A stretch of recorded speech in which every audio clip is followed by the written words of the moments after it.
Sí se ve la pantalla. Muchas gracias. Bueno, esta es nuestra séptima sesión, la cual vamos a hablar sobre el COVID y sus pruebas diagnósticas. Para esto tenemos que saber qué es el COVID.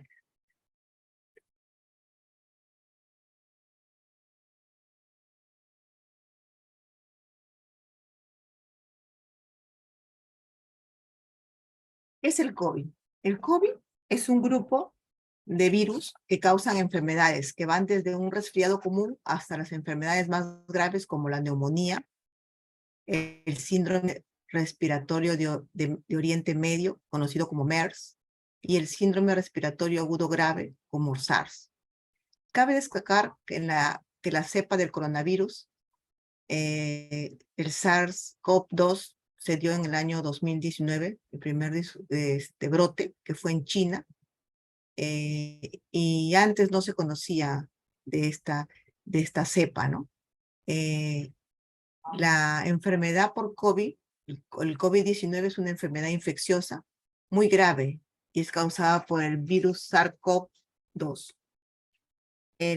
Los coronavirus son virus con ARN de cadena positiva, de una cadena unimolecular no segmentada. Presentan una envoltura esférica o pleomórfica. Tienen un genoma viral con una longitud de 30.000 pares de bases. El porcentaje de guanina y citosina que tienen estos coronavirus varían del 32% al 43% en comparación a otros agentes virológicos. Se dice que tiene un diámetro más o menos de 125 nanómetros. Tiene unas espículas, ¿no? Que son esas como que salen, se llaman espículas. Más o menos tiene un tamaño de 9 a 12 nanómetros. Tiene una tasa de mutación de 10 a la menos 3 a 10 a la menos 4 por cito y por año. Es una de las tasas más altas de los virus existentes.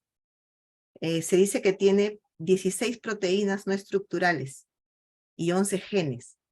11 genes que tienen un proceso de traducción, que estos a su vez van a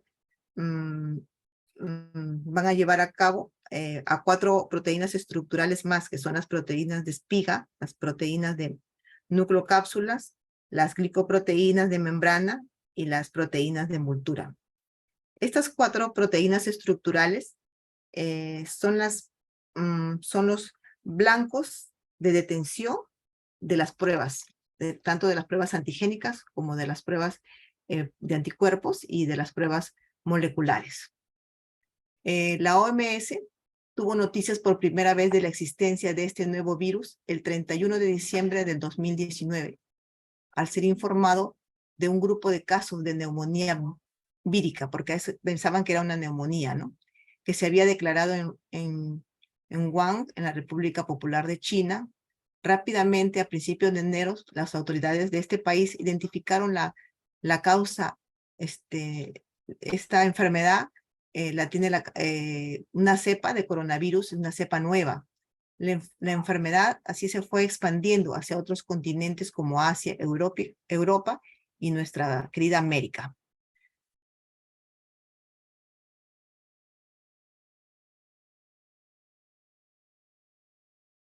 ¿Cómo está la situación actualmente del coronavirus, no? El coronavirus, el SARS-CoV-2, responsable de la enfermedad del COVID-19, ha provocado hasta principios de marzo del 2023 más de 600 millones de casos en el mundo y más de 6,8 millones de muertos, según el recuento independiente de la Universidad de Johns Hopkins, que monitoreaba la situación del coronavirus con los datos generales de todos los países del mundo desde el principio de la pandemia. Este es el último reporte que se ha tenido en marzo del presente año.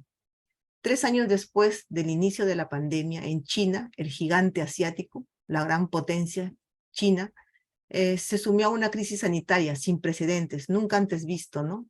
En todo, bueno, en fin, fue en todo el mundo, ¿no? Nunca hemos visto semejante crisis sanitaria. Nunca se había dado de que nosotros estuviéramos recluidos en nuestras casas. Nunca antes hubo ese pánico, ¿no? Después de muchos meses, de años, ¿no? Pone fin a esta estricta política de cero COVID. Al principio las informaciones del gobierno chino fueron opacas, o sea, ellos trataban de ocultar las cosas, pero conforme pasaban los días, se dio a conocer numerosos fallecimientos, hasta 60.000, se dice.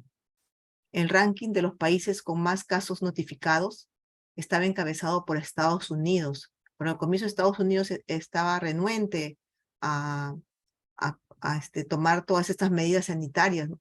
Fue después de cuando empezó a causar grandes daños en el país, grandes muertes, se aumentaron más de 100 millones de casos, ahí recién empezó a tener, a tener todas estas medidas sanitarias.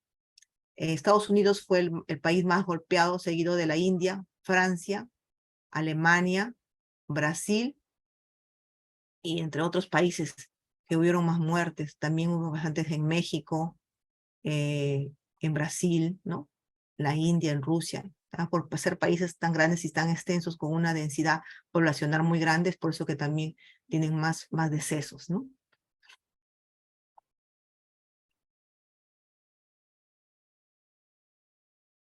El informe que actualmente tenemos es del 8 de marzo del 2023 de la OMS, la Organización Mundial de la Salud, que recogía que entre el 6 de febrero y el 5 de marzo han descendido en un 58% respecto al último mes y se contabilizan cerca de 4.5 millones de casos, mientras que los muertos bajaron en un 65%.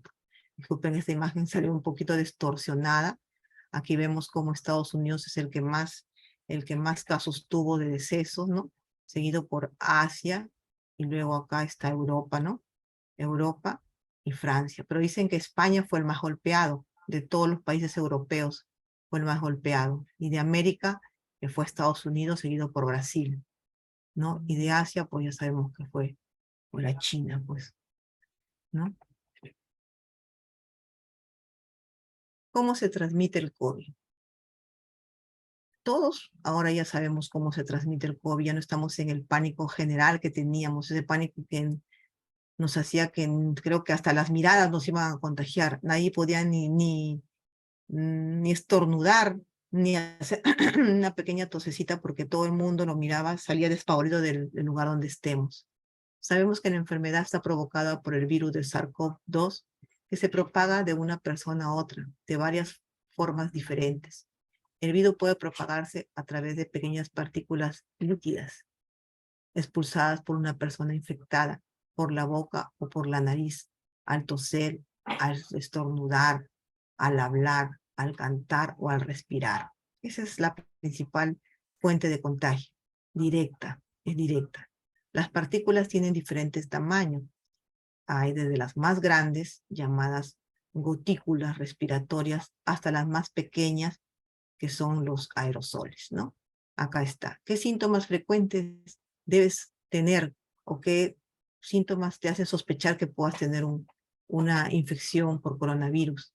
La fiebre que siempre está presente, la tos, el dolor de garganta, la sensación de falta de aire, ¿no? Pierden el sentido del gusto, el sentido del olfato, ¿no? Bueno, aunque cada vez que hay una nueva cepa, porque se saben que hay varias cepas, se van cambiando todos estos síntomas, nos van así, algunos ya ahora ya creo que ya no tienen ni fiebre, lo que sí mantienen es el dolor de garganta siempre, ¿no? Entonces, todo eso nos hace pensar de que ya no es como antes, que solamente era fiebre, todo dolor, no, ahora últimamente hubo diarreas, dolor de estómago, se presenta de diferentes formas, por eso siempre tenemos que estar atentos a este coronavirus, sobre todo a personas que tienen el sistema inmunológico helado y a los niños muy pequeños que todavía algunos no han sido vacunados contra esta enfermedad.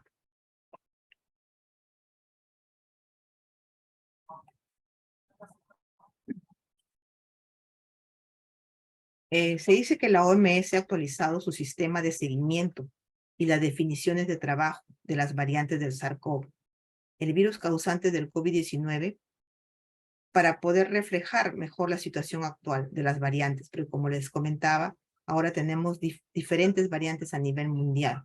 Entonces la OMS está tratando de hacer hacer su sistema de seguimiento para que esto pueda poder monitorear mejor y evaluar las formas de los sublinajes de las variantes de Omicron, por ejemplo, que está en circulación, y clasificar con mayor claridad las nuevas variantes cuando sea necesario.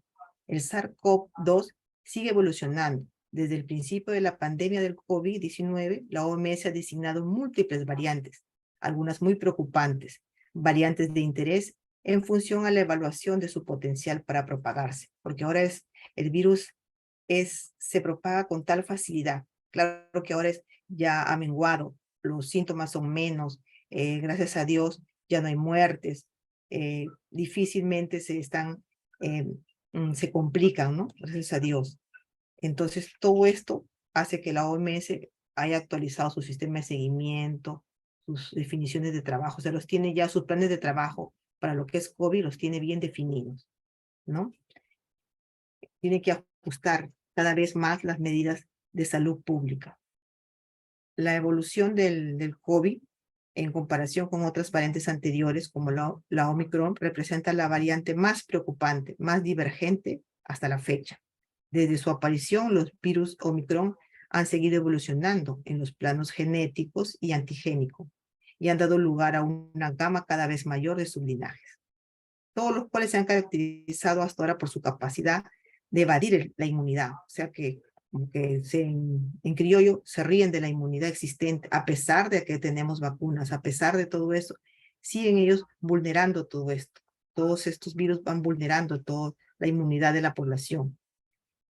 Y preferentemente siempre escogen las vías respiratorias para infectar, ¿no? En comparación a las variantes anteriores, que preferían las vías respiratorias inferiores. Omicron tiene más predilección por las vías respiratorias superiores. Más del 98% de las secuencias genéticas públicamente disponibles desde febrero del 2022 corresponden a virus de Omicron. Y estos virus constituyen el fondo genético a partir del cual es el más probable que surjan nuevas variantes del SARS-CoV, aunque sigue siendo posible la aparición de variantes derivadas de variantes que preocupen, ¿no?, en la circulación. En el sistema anterior, todos los sublinajes de Omicron se clasificaban en categorías de variantes preocupantes. Ofrecían la gran granualidad, o sea, una tabla de clasificación necesarias para compararlos con los linajes descendientes, pero ahora se han alterado totalmente. Hoy hay Omicron BA.1, BA.2, BA.4, BA.5. A partir del 15 de marzo de 2023, los sublinajes Omicron serán clasificados de manera independiente, nos dice la OMS. Siguiendo las variantes, siempre van a seguir bajo vigilancia, porque son variantes de interés, variantes preocupantes. La OMS también está actualizando las definiciones de trabajo, o sea, los planes de trabajo, porque preocupa mucho estos sublinajes de las variantes, ¿no? Preocupa mucho. No sabemos en qué momento estas pueden ser variantes muy significativas que causen mucho daño, como lo hicieron las variantes anteriores, ¿no? Ahora se están tratando de clasificarlas en las letras del alfabeto griego, ¿no?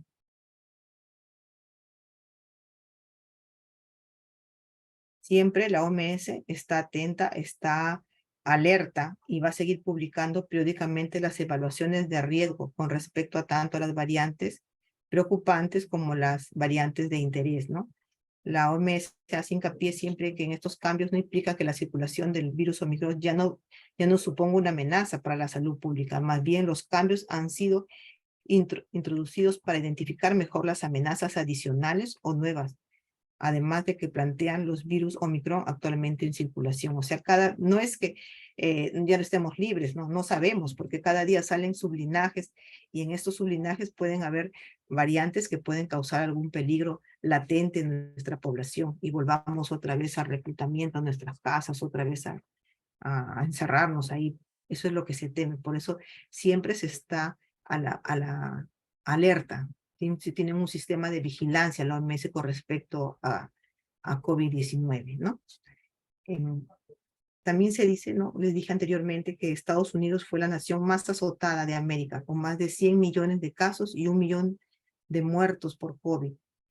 Aunque con el cambio de rumbo y la política sanitaria que marcó la llegada del demócrata Joe Biden a la Casa Blanca, tras el paso del republicano Donald Trump, eso mejoró.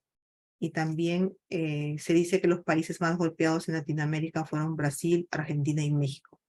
En Asia, en Asia el país más afectado fue la India, porque es el más poblado del mundo, con más de 500,000 de muertos. China fue el epicentro del brote, contuvo estos años la pandemia con una estricta política del COVID-0, lo que les decía. Lo que hizo al comienzo colapsara su sistema sanitario, pero después fue fortificándose poco a poco y mejorando, y con la política sanitaria de cero COVID logró erradicar este virus hasta el momento.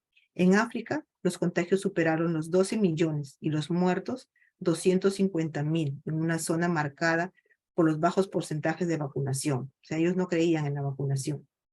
Sudáfrica fue una diferencia, el país con más casos notificados, ¿no? En Oceanía, la tónica fueron las restricciones severas. Australia registró más de 11 millones de contagios y más de 18,000 muertos. Vivió en el 2022 una exposición de casos. Nueva Zelanda, que impulsó un confinamiento muy estricto, dice que declaró al país libre de coronavirus en el verano del 2020 y lo volvió a conseguir meses después tras controlar algunos brotes que tuvo activo. Fue un ejemplo Nueva Zelanda para todos los países. Su sistema sanitario respondió, sus ciudadanos tienen otra cultura. Entonces ellos cuando fueron, el confinamiento para ellos fue estricto, y eso ayudó mucho a que el país esté libre de coronavirus.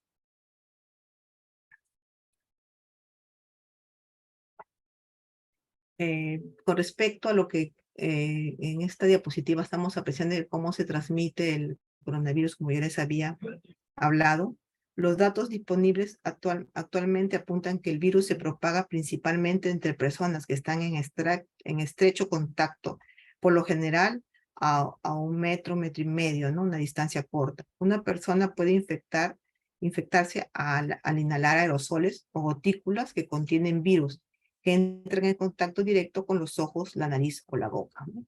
El virus también puede propagarse en espacios interiores mal ventilados y muy concurridos, donde suele pasar largos periodos de tiempo, porque para que se contagie no es que yo voy a un sitio donde estás medio cerrado, no hay mucha ventilación y estoy ahí 5 minutos y me contagié. No, generalmente necesita más de 1 hora, ¿no? Es un poquito la exposición tiene que ser larga, ¿no?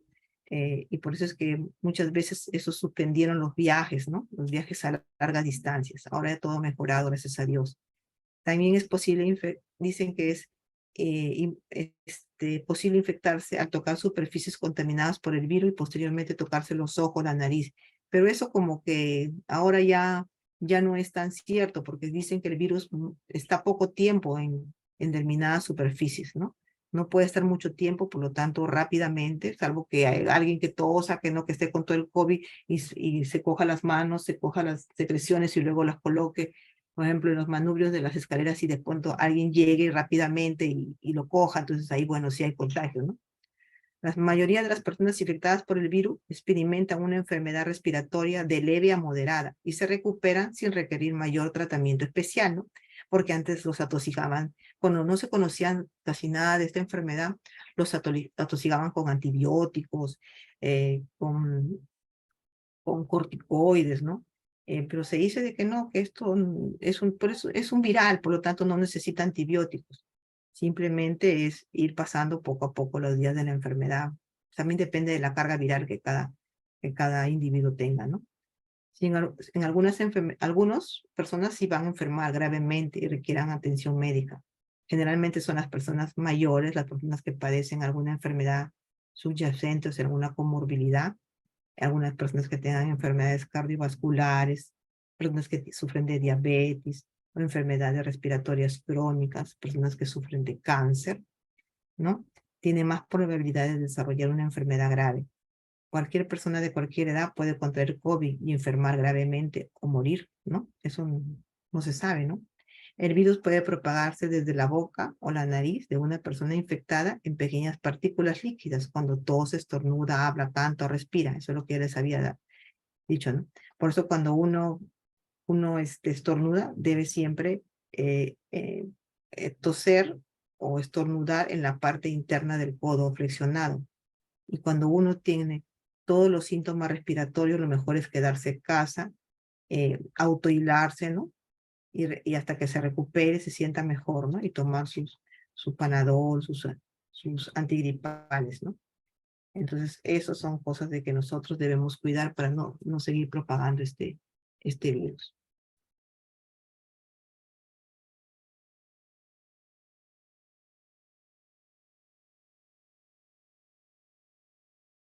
Ahora, ¿cuáles son los síntomas? Los síntomas más comunes que provoca este COVID son, como ya habíamos hablado, la tos, el dolor de garganta, la fiebre, la sensación de falta de aire. Recientemente la OMS ha indiciado que otros síntomas menos frecuentes del COVID son la congestión nasal, el dolor de cabeza, la conjuntivitis, el dolor de garganta, la diarrea, la pérdida del gusto, del olfato, las erupciones cutáneas o cambio de color en los dedos, de las manos o de los pies. Dice que se ponen de color blancas las yemas de los dedos y también las yemas de los dedos de los pies. De igual modo, si cualquier persona presenta dificultades para poder hablar o moverse, debe solicitar atención médica inmediata. Cuando el coronavirus causa infecciones graves como la neumonía, puede producir dificultad importante para respirar, problemas en el funcionamiento de los riñones y en algunos casos la muerte.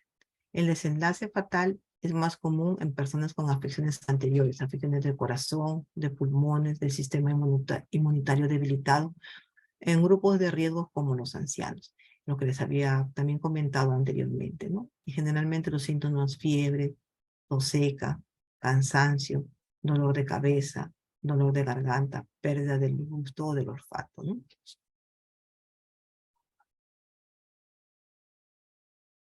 Acá les voy a hablar sobre algunos mitos que se tenía sobre el COVID. Eh, por ejemplo, decían lo que les comentaba también, el uso de antibióticos. No, los antibióticos no son efectivos contra el coronavirus. Solo porque los antibióticos, como su mismo nombre, son antibióticos. Combaten las bacterias, más no los virus. El coronavirus es un virus. Por lo tanto, los antibióticos no deben usarse como un método de prevención ni de tratamiento. Medicación para prevenir. Se dijo de todo. Se dijo de que debíamos tomarla, mm, que el ajo, que, que la sábila, que el alcohol, que los colutorios, ya ni me acuerdo tantas cosas que se dieron, pero por el momento no existe ningún medicamento efectivo recomendado para prevenir y tratar el COVID. Sin embargo, las personas infectadas por este virus deben recibir cuidados adecuados para aliviar los síntomas. Y en aquellos casos graves es importante asegurar un adecuado soporte vital, o sea, deben acudir a un centro médico, a un hospital. Se decía de que la gente se tomó ivermectina a cantidades terribles, según ellos, para prevenir, pero no, nada lo hacía prevenir. Si nos tenía que atacar, nos atacaba. Antes de que salieran las vacunas COVID, se hablaba de las vacunas que debías vacunarte contra la neumonía, porque la vacuna del neumococo o para la hemófilis, para influenza, POV. Eso protegen contra el coronavirus. Este virus es nuevo y diferente, por lo que se precisa una vacuna propia, ¿no? Ahora sí tenemos propia vacuna. Ahora ya estamos ya pasaron la cuarta dosis, ya estamos con la dosis de la bivalente. Investigadores de todo el mundo trabajaron para poder hacer estas vacunas, ¿no? Y nos dieron un montón de vacunas, ya tenemos 4 o 5 vacunas. Entonces, también dicen que en lo que es incidencias, dice que personas de todas las personas de cualquier edad pueden contagiarse. Lo que no es necesario tenemos que solamente tener las medidas de higiene adecuadas. Pero lógico, la verdad es que los ancianos y las personas con otras patologías previas son más vulnerables a esta enfermedad. Las mascotas. Decían que los perros, los gatos, ellos nos traían la enfermedad cuando nos íbamos a pasear al parque, porque pueden estar infectados con el virus, que debíamos lavarles las patitas con jabón, ¿no? Antes deberíamos nosotros también lavarnos las manos antes de acariciarlo. Bueno, eso es por medida, digamos, sanitaria debemos hacerlo, pero no porque los animalitos nos trajeran el virus. No, hay gente que ni sacaba a sus perros al parque porque temían que los contagien ahí del virus, ¿no? Esto no, siempre por saneamiento nosotros tenemos que protegernos lavando las manos para poder protegernos contra otras bacterias como la salmonela, la Escherichia coli, ¿no? Eso sí, nos puede transmitirse de animales a personas, ¿no? También decían que los productos procedentes de la China, todos los objetos procedentes de la China no debíamos recibir porque ahí traían el virus, que los envíos con paquetes desde China, no debíamos, no, eso es mentira, no se puede contagiar, no, eso es totalmente, no van a sobrevivir periodos largos de tiempo en objetos como cartas, cajas, ni tampoco en mesas, ¿no? Como les decíamos anteriormente, eso no es verdad, porque el virus muere, el virus tiene un tiempo de vida sin que no llegue a una célula donde pueda replicarse, no va a sobrevivir. Hablaban del aceite de sésamo. El aceite de sésamo no mata ni elimina el coronavirus, ni tomándolo, ni de forma oral, ni aplicándolo sobre la piel, nada. Algunos desinfectantes químicos pueden matarlo sobre ciertas superficies, pero no tienen ningún efecto en el virus y se aplica sobre la piel, bajo la nariz. Algunos echaban, creo que el alcohol hasta las fosas nasales. Dios mío, ¿qué estaban haciendo? ¿No? El ajo, el famoso ajo, que también decían que si bien es cierto, el ajo es un alimento muy saludable, tiene muchas propiedades antimicrobianas, sin embargo, hasta la fecha no existe ningún reporte de que el ajo proteja a las personas frente al coronavirus. Los enjuagues bucales, también nos han mandado enjuague bucal. Tampoco, no hay ninguna evidencia de que el enjuague bucal nos vaya a proteger contra la infección por coronavirus. No existe, eso es mentira, ¿no? Algunos productos de estos tipos pueden eliminar ciertos microorganismos en la saliva durante unos minutos, pero esto no significa que pueda proteger el contagio de este coronavirus. El alcohol y el cloro, rociar al cuerpo alcohol, cloro, no acababa con el coronavirus. Nos han rociado alcohol, nos han rociado cloro, un poquito más nos bañamos, pero nada nos ha protegido. Estas sustancias son efectivas para desinfectar las superficies, claro está, pero no deben aplicarse sobre la piel o la ropa, ya que podrían más bien dañarlas y también malograr nuestra piel, porque no son eficaces contra virus, porque si ya lo contrajimos, ya está ahí, nada lo va a matar, ¿no? Tienen que dejarlo ahí nada más.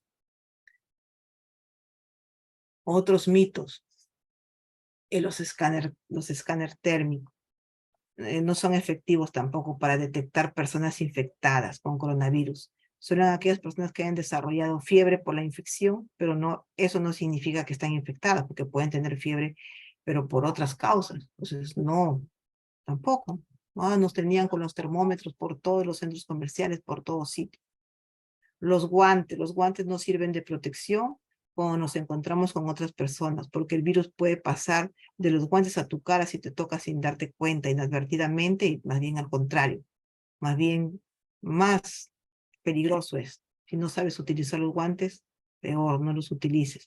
Es más efectivo que se lamen las manos con agua y jabón frecuentemente que utilizar guantes. Al contrario, producen muchas reacciones cruzadas, al contrario.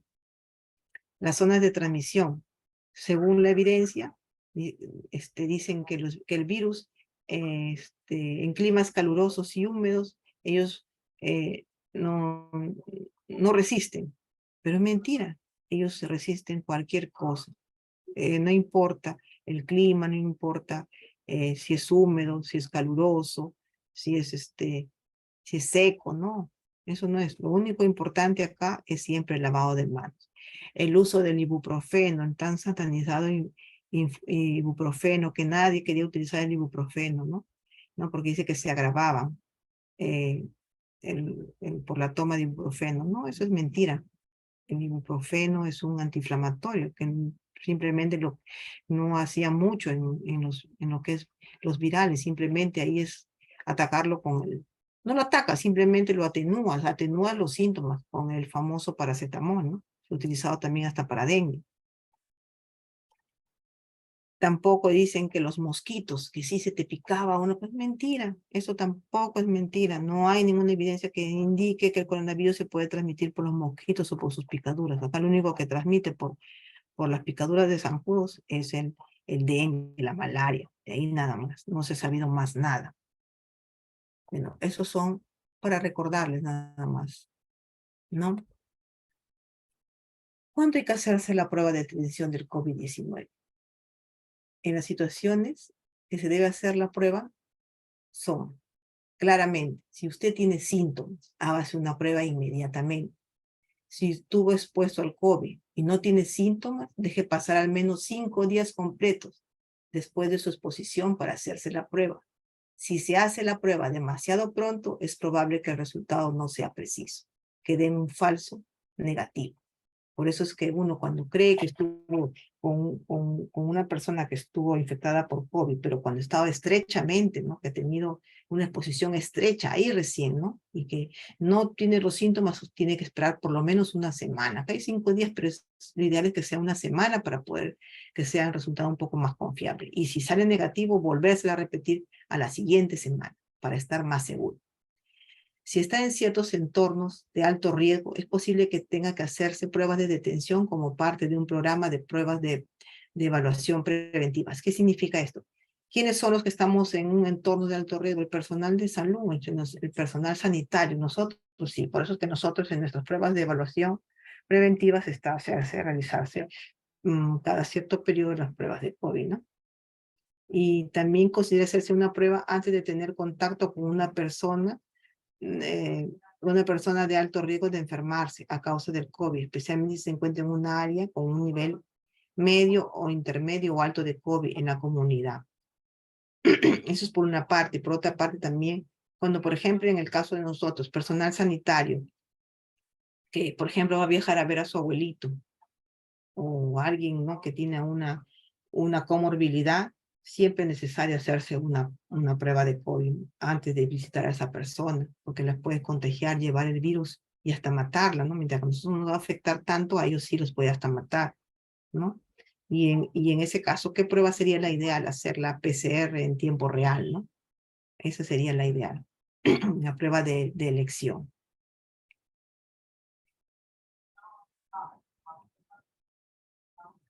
¿Y qué es necesario? ¿Cómo vamos a obtener una muestra nosotros para poder hacer? O sea que hay diferentes tipos de pruebas, ¿no? Que vamos a hablar a continuación, pero que nosotros tomamos la prueba, obtenemos la prueba, ¿cómo debe estar ese personal de salud? Ese personal de salud principalmente que tiene que estar capacitado en bioseguridad, capacitado en obtener, cómo va a obtener la muestra y por supuesto capacitado en la aplicación de la prueba, ¿no? De acuerdo a la prueba que va a hacer. El personal tiene que utilizar su equipo de protección personal, que son su gorro quirúrgico, su protector facial, su respirador, en este caso que sea un N95, su mandilón cubierto totalmente, sus guantes descartables y su protector de calzado. El personal debe, antes de colocarse todo su equipo de protección, su EPP, tiene que hacerse una higiene de manos adecuada para poder luego ya colocarse toda su indumentaria, ¿no? Esta ropa, una vez que se ha realizado la toma de prueba, después que se ha realizado las pruebas, esta ropa se tiene que descartar y solamente se quedaría el protector facial para ser desinfectado y poderse volver a reutilizar. ¿Qué otra cosa les puedo decir acerca de lo que es el equipo de protección? Ahora nos hemos relajado, el personal de salud, ahora ya no estamos utilizando el protector facial, pero esto no puede ser. Nosotros tenemos que seguir en pie de lucha contra el virus. No sabemos en qué momento podría volverse a repuntar la situación y por eso tenemos que estar muy, muy, muy cuidadosos. Y esto no solamente es para COVID-19, sino para todos, para todo tipo de virus. Nosotros siempre no debemos dejar de utilizar nuestros EPP. Es una protección tanto para nosotros, para nuestras familias, para nuestro entorno. De eso les hablaba hasta el cansancio durante todas estas jornadas de trabajo.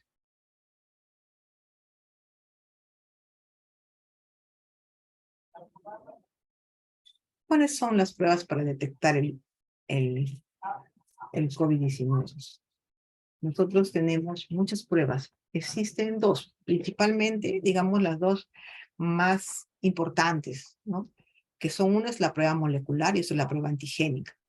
Claro que la prueba molecular es digamos, la prueba estándar, ¿no? La prueba que se utiliza, ¿no? ¿Cómo se llama? Pero aparte de eso, acá, nosotros en MINSA se compró, pues, ¿no? Pruebas antigénicas, porque por su rapidez estuvieron utilizando dos clases de pruebas antigénicas, la SD Biosensor y la PanBiot de Abbott, ¿no? Esas dos se utilizaron. Nosotros, existen dos pruebas principales, ¿no? Las moleculares y las antigénicas, que detectan el virus en sí mismo, aunque también hay pruebas serológicas. Esas no son muy recomendables para el diagnóstico de la enfermedad, porque antes se utilizaban erróneamente estas pruebas de anticuerpos. ¿Se acuerdan las que utilizábamos, las que detectaban IgG, IgM, ¿no? Pero, ¿qué pasa? Estas pruebas detectan anticuerpos, o sea, ya estás con la infección, tiene que pasar más o menos 15 días para que estas pruebas te detecten, y a veces ni te detectaban, ¿no? Las pruebas moleculares conocidas como pruebas de reacción en cadena de la polimerasa, por sus siglas en inglés, detectan el material genético del virus, evaluando su ARN, encontrando en las secreciones respiratorias de una persona. La toma de muestra se realiza introduciendo un soplo especial en la nariz del paciente para recoger la muestra. Luego esto se lleva para conocer todo su material genético. En estas pruebas moleculares se utilizan dos tipos de muestras, se recogen dos tipos de muestras. Una muestra, un hisopado nasofaringio, un hisopado, perdón, nasal y otro faringio. El nasal es mucho más pequeño, más delgadito, y el faringio es más grueso, ¿no? Sin tocar la vulva, sin tocar, no, tienen que ingresar de frente hacia la toma de muestra. Después he preparado un pequeño video que lo vamos a ver después para ver cómo es la toma de muestra ideal, ¿no? ¿Cómo se llama? La entrega del resultado, cuando hacemos la prueba molecular en tiempo real, esa más o menos, según, ¿no? Puede tardar entre 2 días, 2, 3, hasta 4 días. Ahora se están haciendo en algunos lugares las pruebas moleculares, las LAM, ¿sí? En donde se utilizan equipos ya portátiles, pero también son pruebas moleculares rápidas. En ellos se utiliza un diluyente, se utiliza unos tipo capuchones. Lamentablemente no les pude tomar la foto al equipo que tenemos en mi trabajo. Tipo capuchones, se centrifuga el líquido que viene como un gel, centrifuga se hace líquido, ese líquido se va a trasvasar hacia el capuchón y después se toma la prueba, se toma la muestra, perdón, en su tubo normal, las dos muestras, eso se va a homogenizar bien, eso se va a trasvasar a esos capuchones, más o menos unos 500 microlitros, y luego eso se coloca a la máquina que hace su curvatura y su lectura de las pruebas, si es positiva, es negativa. Más el resultado lo tiene más o menos en 35 minutos, y luego eso ya se va a vaciar los resultados al sistema NetLab, que es el sistema donde nosotros vaciamos todos los resultados.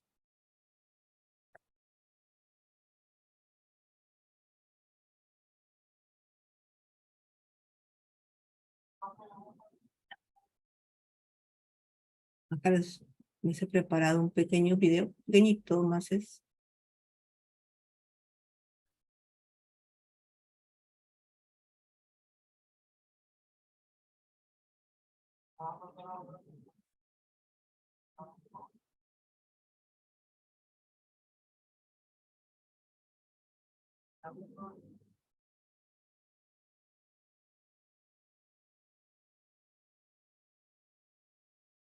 Denme un minuto para resolver este problema que tengo del video. No sé qué ha pasado.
¿Pudieron apreciar el video?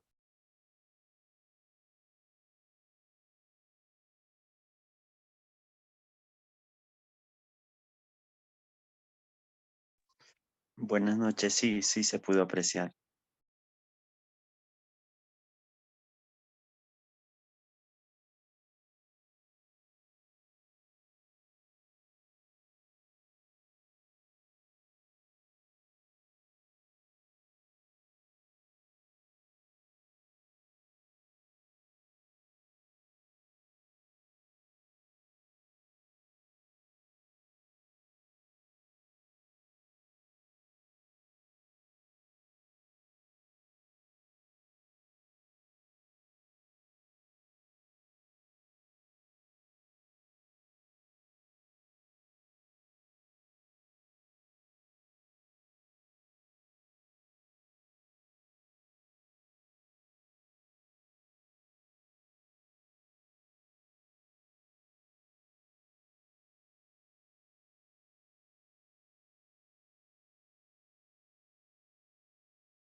Creo que no me está escuchando. Me van a dar un minuto para poder arreglar mi batería. Un momentito.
disculpen, voy a volver a repetir esta parte.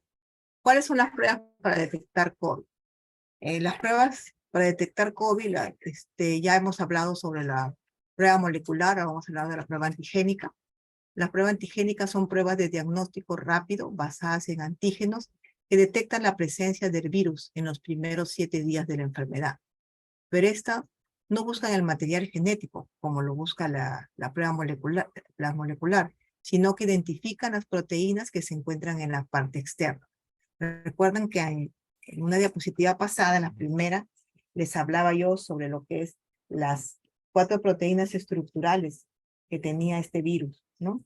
Entonces, hablaba sobre la proteína de espiga, de la nucleocápsula, la glicoproteína de membrana y la proteína de envoltura. Estas pruebas antigénicas están dirigidas a detectar las proteínas de la nucleocápsula, o sea, las proteínas N. Estas diferentes pruebas captan al virus, a los componentes del virus, o la respuesta que estos hacen en nuestros organismos a partir de la infección. Y según el número de días de infección, nosotros vamos a utilizar las diferentes pruebas existentes en el mercado. En lo que es el test de las pruebas antigénicas, dice que lo importante es usarlo después de la primera semana del inicio de los síntomas. Ese es su tiempo óptimo de utilización. En cambio, las pruebas moleculares, las pruebas en tiempo real, las PCR, esas se pueden utilizar desde el tercer día de presentar los síntomas. Y la prueba de la RT-LAM, que es la prueba molecular rápida, también se puede utilizar dentro de los 3 primeros días de presentar los síntomas, ¿no? Se dice que las pruebas de anticuerpos, esas van a detectar las inmunoglobulinas G y las M, esas se van recién a utilizar a partir de la segunda semana de presentados los síntomas. Antes no son confiables, pueden salir falsos negativos, ¿no? Se dice que las pruebas antigénicas tienen que tener un rendimiento mínimo del 80% de sensibilidad y el 97% de especificidad en comparación a la prueba estándar, que es la prueba molecular, ¿no? Siempre se utiliza estas pruebas de acuerdo al tiempo de los síntomas. Acuérdense que también al manejo de la toma de muestra. Eso son muy importantes. Una correcta utilización de los tiempos de los síntomas y un manejo adecuado de toma de muestras es lo que hace que esta prueba sea exitosa. La prueba estándar para los casos de COVID-19 son las pruebas moleculares, ¿no? Y también es muy importante la carga viral, porque según el caso, ¿no?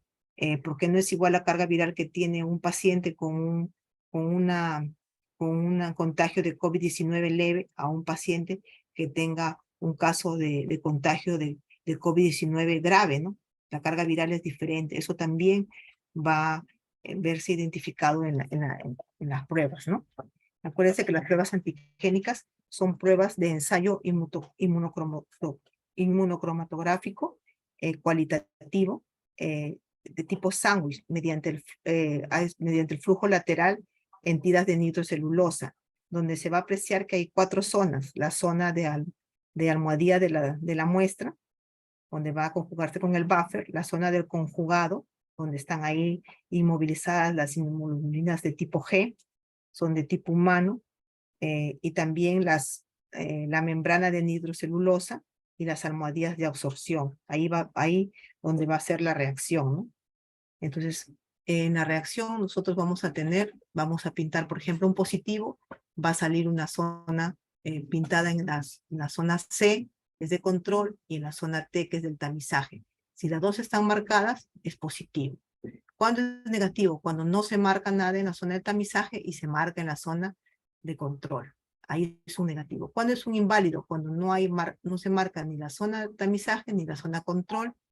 Y también cuando es inválido, cuando solo se marca la zona de tamizaje, no la de control. Recuerde que siempre se tiene que marcar la zona de control porque es digamos, el estándar de la prueba. Ahí se mide el rendimiento de la prueba.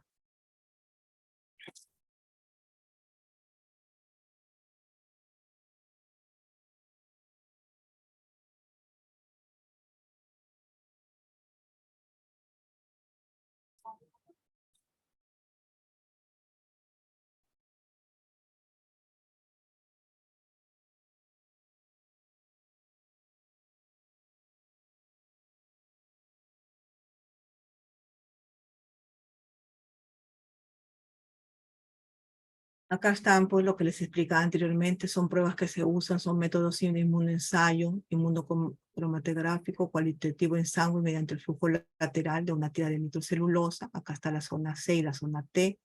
Acá está la zona de la muestra, la zona almohadial conjugado, la zona de soporte, donde está la membrana de nitrocelulosa, la almohadilla de absorción, el flujo que va a ser lateral. Acá en el conjugado se forma el complejo antígeno-anticuerpo y la reacción, por ende. Está compuesto por un cassette plástico composido para muestra buffer, una tira de matriz de nitrocelulosa con una línea de prueba con anticuerpos específicos unidos para la detención del antígeno diana y una línea control con anticuerpo específico para formar el complejo antígeno-anticuerpo, ¿no? Y esto va a migrar la capacidad hacia la capilaridad, ¿no? De acuerdo a lo que dé, ¿no? Y acá está. Si salen estas dos líneas, es que es positiva la prueba. Si sale solamente la línea de control, esto sale en blanco, está negativa la prueba. Si sale solamente la línea de tamizaje, es inválida. Si sale ninguna de las dos sale, también la prueba se considera inválida. Acá están todo lo que nosotros necesitamos, ¿no? Necesitamos, por ejemplo, acá es cómo se va a desplegar. Acá traes un papel tipo aluminio, donde se despliega la cubierta de aluminio. Entonces este tubo se pone en una gradilla, se realiza la toma de muestra del hisopado nasofaringeo, ¿no? Hasta acá se trata de llegar a pasar todos los cornetes acá hasta el fondo.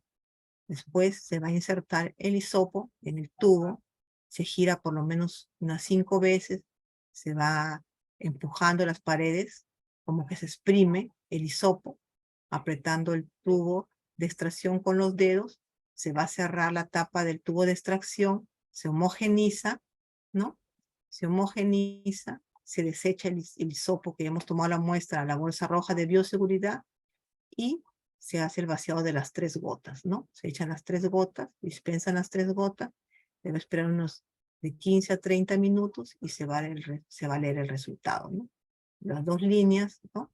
Dos líneas tanto en control como en tamizaje nos dan un resultado positivo. Si solo sale en control la línea y no nada en tamizaje, es un resultado negativo. Y si salen otras líneas, ese resultado es inválido. Acá está, ¿no? No reactivo, solamente en la línea control. Reactivo, en la línea control y en la línea de tamizaje, acá es más tenue, acá más fuerte. Inválido es cuando no sale nada o sale solamente en el tamizaje, ¿no?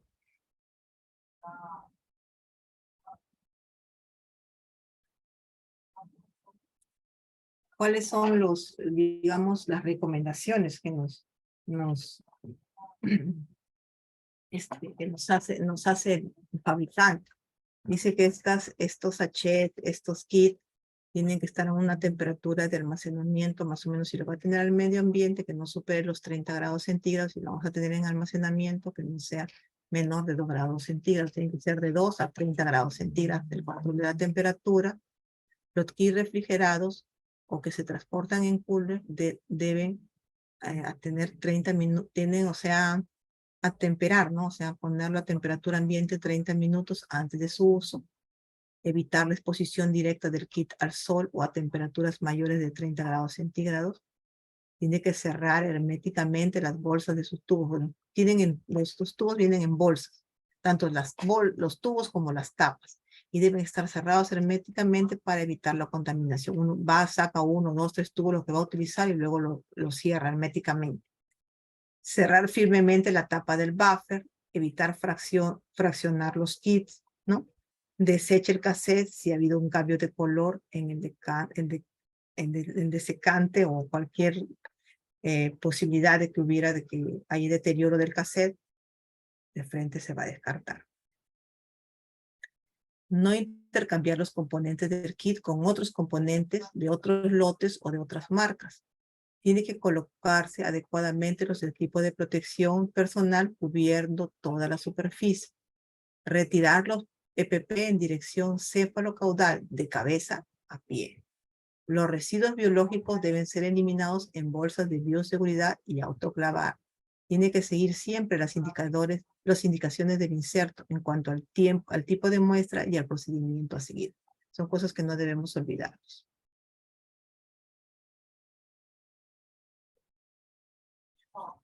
Otras pruebas, ya hemos hablado sobre la prueba molecular, tanto la prueba en tiempo real como la RT-LAMP. Hemos hablado sobre las pruebas antigénicas, les he mostrado ya las imágenes, he mostrado un video. Ahora voy a hablar sobre las pruebas de anticuerpos. Las pruebas de anticuerpos o serológicas son las que antiguamente se utilizaban, porque aquellas buscan anticuerpos en sangre que combatan al virus que causa el COVID-19. Los anticuerpos son proteínas que produce nuestro sistema inmunitario después de haber estado infectados o de habernos vacunado contra una infección. Puede,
discúlpenme, hubo un pequeño apagón acá en casa. Yo estoy resolviéndolo. Denme un segundito.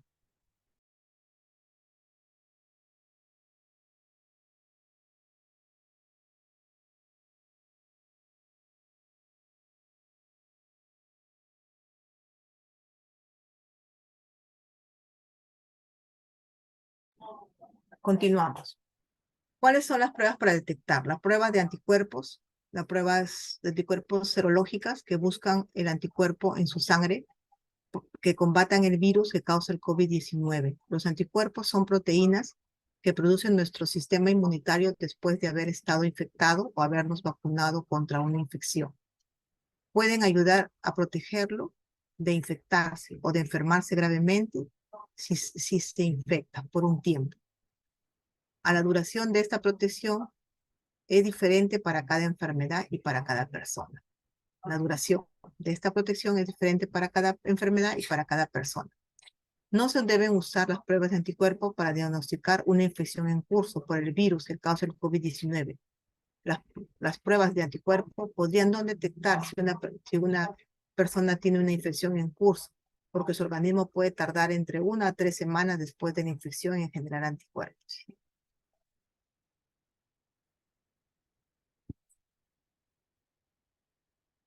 O sea, porque estas pruebas ya se dejaron de utilizar porque muchas veces daban falsos negativos, porque recién nuestro cuerpo empezaba a formar los anticuerpos más o menos después de unos 15 días. Antes se hacían la prueba 10 días, la gente se esperaba una semana, salían negativos, estaban contentos y ¿qué pasaba? Seguían infectando más bien a más personas porque pensaban que estaban negativos, ya salían, se juntaban con más personas, algunos eran asintomáticos y peor se propagaba esta enfermedad. Hasta que después salieron estas pruebas del mercado y ingresaron las pruebas antigénicas y las pruebas moleculares que siempre estuvieron, pero que era difícil acceder a estas pruebas. Después, en otros países, ¿no? Acá no mucho se ve las autopruebas o pruebas que se hacen en casa. Generalmente las compran en las farmacias y se realizan, ¿no? Sin necesidad de ir a un centro de salud o un laboratorio particular, sino que siguen las instrucciones del fabricante y de la FDA, que es el organismo que se encarga de regular todas estas pruebas, y ahí se hacen la prueba. Muchas veces estos resultados falsos negativos aumentan la probabilidad de que se dé más la enfermedad, ¿no? Porque no es correcta el uso de estas pruebas, no lo hacen bien las personas, ¿no?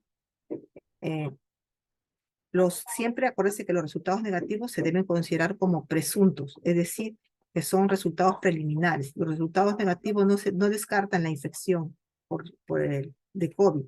Se deben solamente utilizar no se deben utilizar como el único elemento para empezar a darse los tratamientos, los autotratamientos. Tienen que esperar. Siempre he dicho, una prueba negativa no significa que no estás infectado. Simplemente tienes que esperar un tiempo más y volverte a repetir la prueba. Y una vez que ya salga negativa, 2 veces, ya. Ahí podríamos decir que ya, que estás negativo.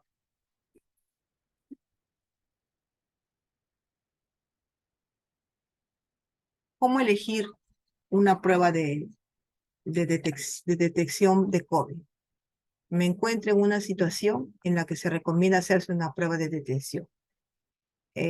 No tuve COVID o no tuve una prueba positiva en los 90 días. ¿Qué prueba debo usar? Debe usar la prueba molecular o la de antígenos.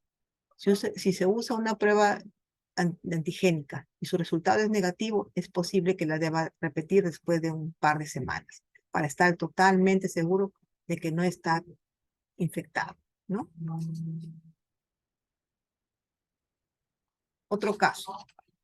Tuve un resultado positivo para COVID en los últimos 90 días. Mi primer resultado fue en los últimos 30 días más o menos. Tengo síntomas. Usé pruebas antigénica y me da resultados negativos. ¿Qué puedo hacer? ¿Debo repetir las pruebas? Sí, la debe repetir dentro de más o menos una semana. No tengo síntomas. ¿Qué pasa? No se recomienda no se debe hacer la prueba. No, ¿para qué? Si no tiene síntomas, ¿no? Si mi resultado fue positivo en los de 31 a 90 días, tengo síntomas, ¿qué hago? Usé la prueba antigénica y me da negativo. ¿Qué debo hacer? Debo volver a repetirme la prueba en la semana. No tengo síntomas. ¿Qué hago? Use prueba de antigénico. Si da negativo, quizás deba hacérsela otra prueba más. Después de un resultado positivo, es posible que siga dando positivo por un tiempo. Las pruebas de antígeno pueden seguir dando positivo por unas semanas después de su resultado positivo inicial. Acuérdense que las pruebas antigénicas pueden seguir dando positivo hasta por 90 días, pero también recuerde que también dentro de esos 90 días puede haber una reinfección, lo que puede dificultar si una persona positiva lo que indica que la presencia nuevamente del virus en la persona, ¿no?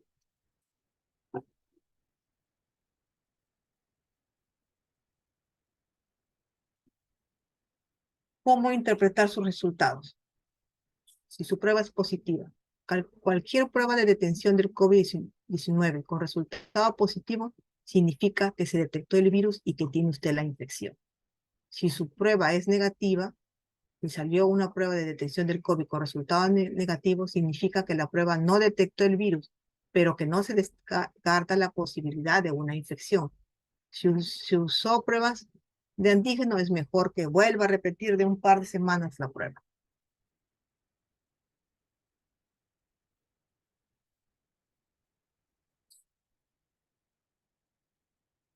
¿Qué debo hacer si yo salgo positiva a la prueba de COVID?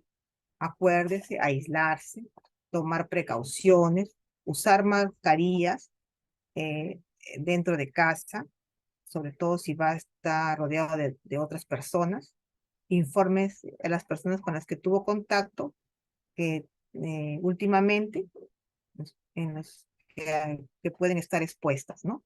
Esté atento a cualquier aparición de síntomas graves. Si tiene un síntoma, un signo o un síntoma de emergencia, busque los servicios médicos de emergencia de inmediato. Y siempre considere la posibilidad de contactarse con un médico para que le ayude, para que le dé consejos. Si es un adulto mayor, recuerde que es más probable que se enferme gravemente, ¿no? Y siempre recuerde que hay un tratamiento disponible para usted y para los que viven en casa. Si su prueba es negativa, eso no descarta de que no tenga la infección, tiene que volver a repetirla, ¿no? Y si tiene síntomas, podría tener COVID, pero se hizo la prueba antes de que el virus sea detectable, ¿no? O podría tener otra enfermedad.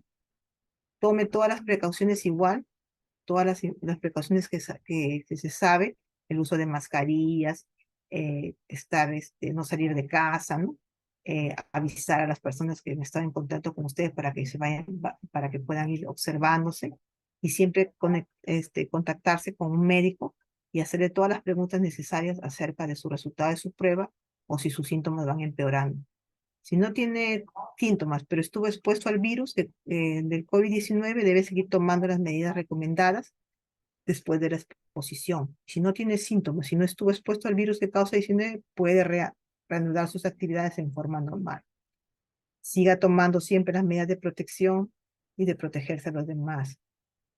Y esté atento a cualquier aparición de síntomas, ¿no? Y hacerse la prueba.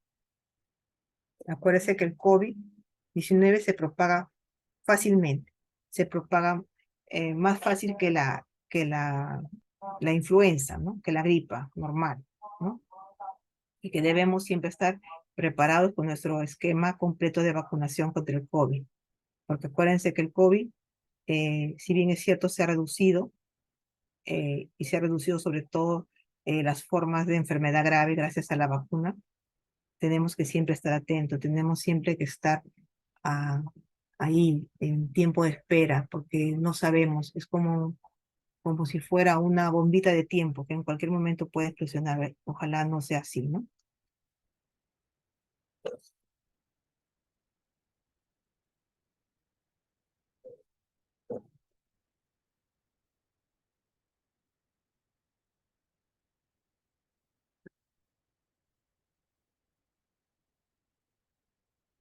Ahora, ¿qué diferencias hay entre la influenza y el COVID? Tanto la influenza, tanto la gripe, la influenza, como el COVID-19 son enfermedades respiratorias muy contagiosas, que son provocadas por virus diferentes. La causa del COVID-19 es una infección por un coronavirus SARS-CoV-2 que se detectó por primera vez en el 2019, ¿no? Y el virus de la influenza es el virus que tenemos hace muchos años, muchos años. Son diferentes. El uno te va a causar este, la fiebre, el dolor de cabeza, la secreción nasal, los estornudos. Pero se dice que la fiebre del COVID es más seguida y puede tener temperaturas mucho más altas, ¿no? En cambio, la influenza son un poquito más espaciadas sus fiebres, ¿no? Esa es una. Te deshidrata bastante lo que es el COVID y pierdes bastantes proteínas durante el COVID. En cambio, la influenza no. Esos son generalmente los datos más importantes que tenemos a la mano. Acuérdense también que el coronavirus tiene 4 tipos de genes: el gen alfa, el beta, el gamma y el delta, ¿no? El- los coronavirus humanos endémicos que causan el tipo de influenza o la neumonía son el alfa y el beta, ¿no? Esos son los que fueron descubiertos en el año 60, también en el Perú, ¿no? Hay esas variantes, se descubre en Tumbes, en Madre de Dios, y en Lima y en Cusco. Y el tipo beta coronavirus, que causa la enfermedad más grave, ¿no? Que está el síndrome respiratorio agudo, que es el SARS-CoV, ¿no? Y el síndrome del Medio Oriente, que es el MERS-CoV. El respiratorio agudo se descubrió en el año 2002 al 2003 en la China, y el MERS en el 2012 en Jordania, ¿no? Y el SARS-CoV-19 en el 2019. Tengo otro video que es sobre la toma de muestra, pero lamentablemente no lo vamos a poder apreciar hoy día, porque no sé qué tengo un problema en esta máquina que no me deja poder visualizarlo. A la hora que les voy a enviar las diapositivas de esta sesión, los van a poder apreciar. Bueno, he pedido permiso para poder hacer un poco más corta esta sesión porque se me cruza con otro trabajo. Por lo tanto, vamos a terminar esta sesión hoy día hasta acá nomás. Les agradezco mucho y les pido las disculpas del caso por las interrupciones y espero vernos la próxima semana. Muchísimas gracias.